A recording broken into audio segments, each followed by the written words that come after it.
గత 2-3 రోజులుగా మల్కాజ్గిరిలో నెలకొన్నటువంటి పరిస్థితులు అందరికీ తెలిసినాయి.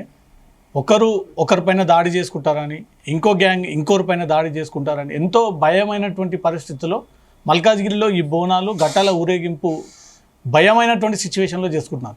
అసలు ఈ పరిస్థితి ఎందుకు దారి తీసింది, అక్కడ గొడవ ఎవరు క్రియేట్ చేశారు, ఎవరిపైన దాడి చేశారు? మనతో Malkajgiri working president BK Srinivas ఉన్నారు.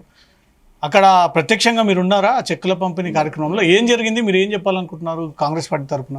నమస్కారం అన్న, మీ జీ న్యూస్ ఛానల్ గారికి. యాక్చువల్లీ బేసికలీ లాస్ట్ టైము మేము ఈ బోనాల చెక్కు మల్కాజ్గిరిలో ఇవ్వడం జరిగింది. వినాయకుని గుడిలో, మల్కాజ్గిరి వినాయకుని గుడిలో ఎండోమెంట్ సంబంధించిన వినాయకుని గుడి ఆలయంలో ఇవ్వడం జరిగింది లాస్ట్ టైం. కానీ ఈసారి అక్కడ బ్రహ్మోత్సవాలు ఉన్నాయని చెప్పేసి అల్వాలు కూడా ఛాన్స్ ఇద్దామని అంటే అల్వాలు కూడా ఇవ్వండి, అల్వాలు కూడా మన నియోజకవర్గం కాబట్టి అల్వాలను పెట్టడం జరిగింది. కానీ లాస్ట్ టైము మన మల్కాజ్గిరిలో మన వినాయకుడు కూడా ఆలయంలో పెట్టినప్పుడు మర్రి రాజశేఖర్ రెడ్డి గారు వాళ్ళ బృందం టీఆర్ఎస్ నాయకులందరూ కలిసి ప్రోటోకాల్ మెయింటైన్ చేయకుండా స్టేజ్ పైకి వచ్చి లాస్ట్ టైం ప్రోటోకాల్ మెయింటైన్ చేయకుండా వచ్చి కూర్చొని వాళ్ళే బీర్లైల గారు వచ్చి ఇవ్వడం జరిగింది. మేము ఆ రోజు లాస్ట్ టైం గురించి చెప్తున్నా, ఆ రోజు మేము పోరాడినాం. ఎందుకంటే అధికార పార్టీలో ఉన్నాడు, మా అధ్యక్షుడు ఉన్నాడు, పార్టీ అధ్యక్షుడు ఉన్నాడు. మాకు అధ్యక్షుడిని ఒక స్టేజ్ మీద కానీ పిలవండి, మేమందరము ఆ రోజు నేను ప్రశ్నిస్తే అప్పుడు మమ్మల్ని పిలిచడం జరిగింది.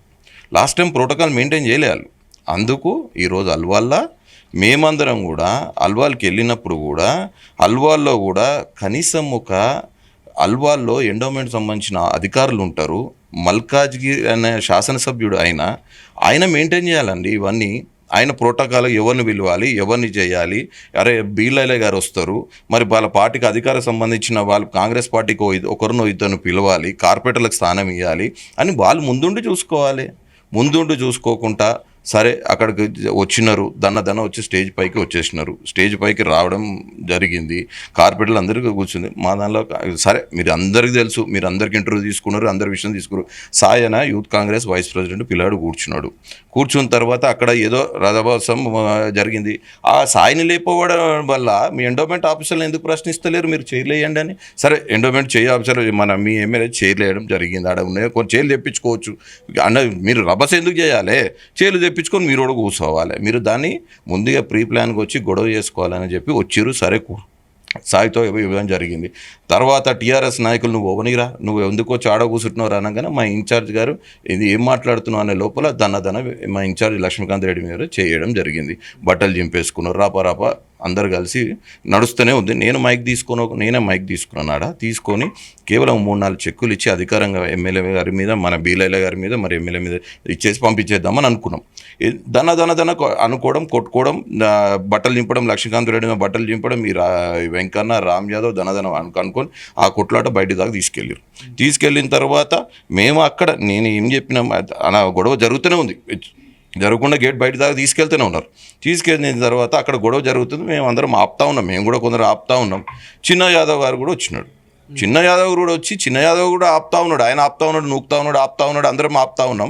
ఆయనకి జరిగిన సంగతి మాకు తెలియదు, ఆయన మీద జరగడం తెలియదు మాకు. మేము వెంకటేష్ యాదవ్ రిప్స్ మీద గుద్దుతున్నాడు. వెంకటేష్ యాదవ్ రిప్స్ మీద గుద్దంగానే మా అధ్యక్షుడు అమ్మా నాన్న అన్నాడు. నేను ఆయనను బట్టి గుంచుతా ఉన్నాం. మేము కానీ లక్ష్మీకాంత్ రెడ్డి మీద బట్టలు చినిగిపోయినాయి.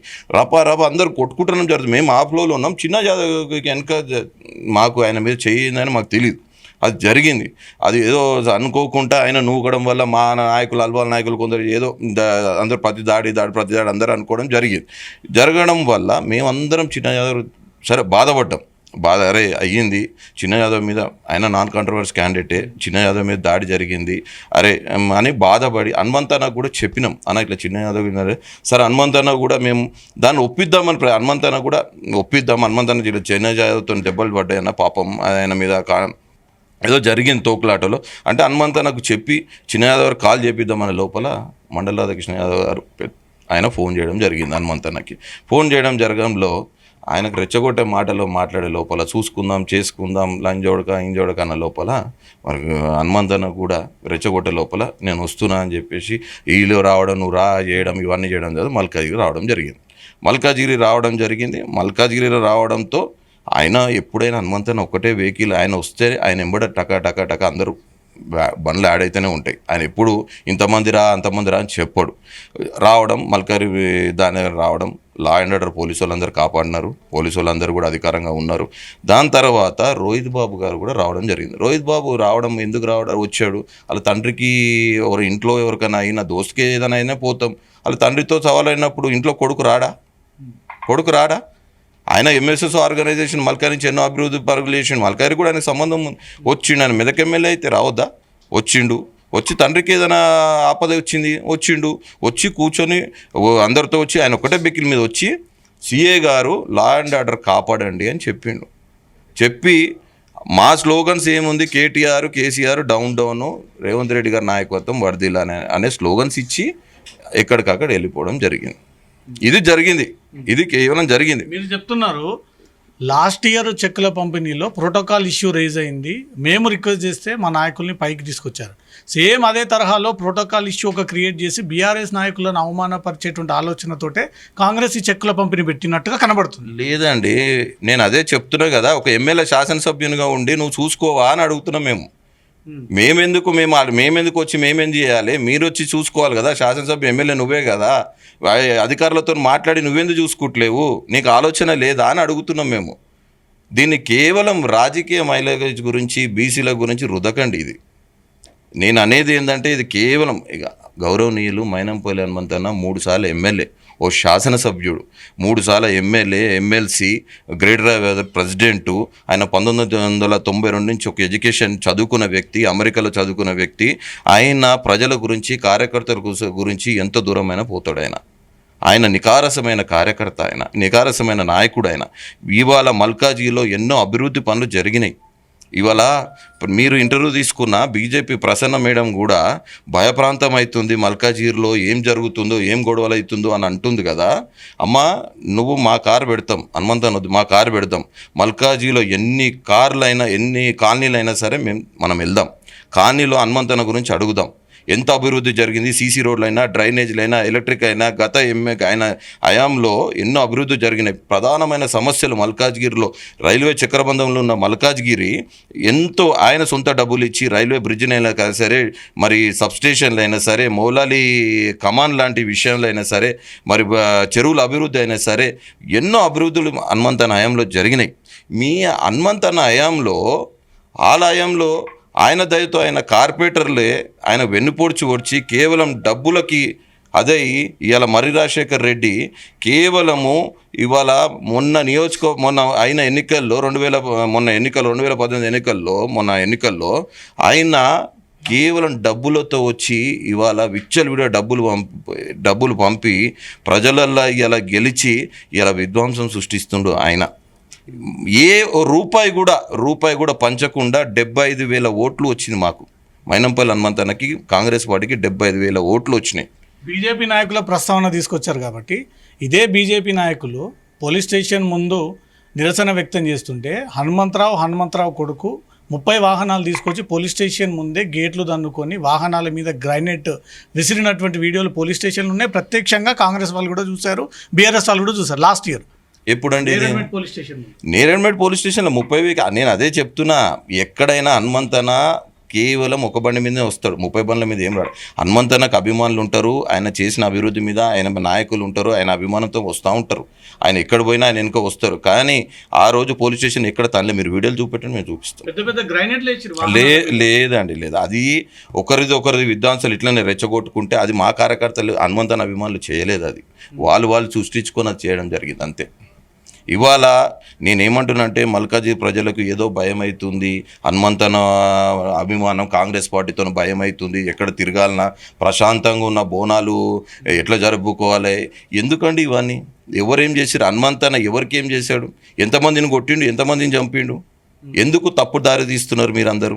నేను అనేది ఏంటంటే ఇవాళ మైనంపల్లి హనుమంతన్న గారు వెళ్దాం, మీ న్యూస్ మీ ఛానల్ దగ్గరికి వెళ్దాం, ఎన్ని కాలనీలకు వెళ్దాం, ఎన్ని బస్సులలో ఎంత అభివృద్ధి జరిగింది ఆయన హయాంలో, ఎవరు భయపడుతున్నారు ఏందో మనం అడుగుదాం. ఒకటి.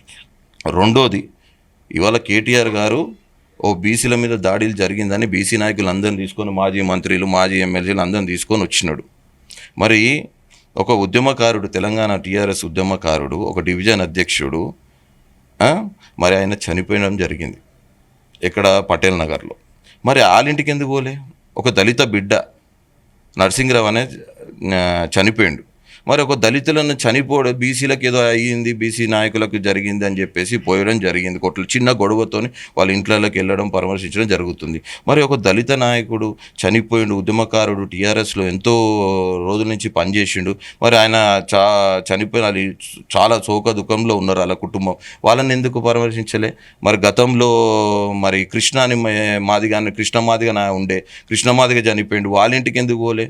మొన్న ఇదే కేటీఆర్ ప్రభావ్ చేసి చూసండి, మొన్న మాన్యూస్ మీద అయిన దాడి, నర్సింగ్ అని అయ్యన్నగర్ క్యాండిడేట్, అలా టీఆర్ఎస్ క్యాండిడేట్, మరి ఆయన కూడా జైలు పోయిండు. మరి ఐడెంటిటీ కూడా పోలే కదా. నువ్వు దళితుల మీద నీకు చిన్న చూపు ఉంది, దళితుల మీద నీకు చిన్న చూపు ఉంది. నువ్వు దళితులను ఈడ కేవలం ఏం తెలుసా, బీసీల మీద రుదుతూ రాజకీయ మైలేజీల గురించి ఇక్కడ మల్కాజ్గిరిలో అందరు కేవలం కులాల మీద, మతాల మీద ఇదన్నీ రుద్దడం చేస్తారు వీళ్ళు టీఆర్ఎస్ నాయకులు. అంతేగాని అందరు ప్రశాంతంగా ఉన్నారు సార్. మైనంపల్లి హనుమంతన్ అంటే అందరికి అభిమానం. ఈడ ఎన్నో కాలనీలైనా సరే, బస్తీలైనా సరే, నాయకులైనా సరే, ఆయన ఒక మాస్ లీడర్, అందరికీ అభిమానం. ఇవాళ నువ్వు రామ్ యాదవ్ ఆఫీస్లో కార్పొరేటర్ను పట్టుకొని ఏసీపీలు, డీసీపీలు, ఎస్ఐలు రాసి పెట్టుకోండి. నువ్వు రాసి పెట్టుకుంటే అంటే డిక్షనరీ రాసి పెట్టుకున్నా నువ్వు అధికారం రావు, నువ్వు ముఖ్యమంత్రి కావు. మీరు వచ్చేది పోయేది లేదు. మీరు ఏదో వచ్చి నువ్వు ధమ్కిస్తున్నావు అందరికీ. నేను మన ఏసీపీలు, డీసీలు, ఎవరెవరు నాయకులు అందరు రాసి పెట్టుకోని అని చెప్తున్నావు.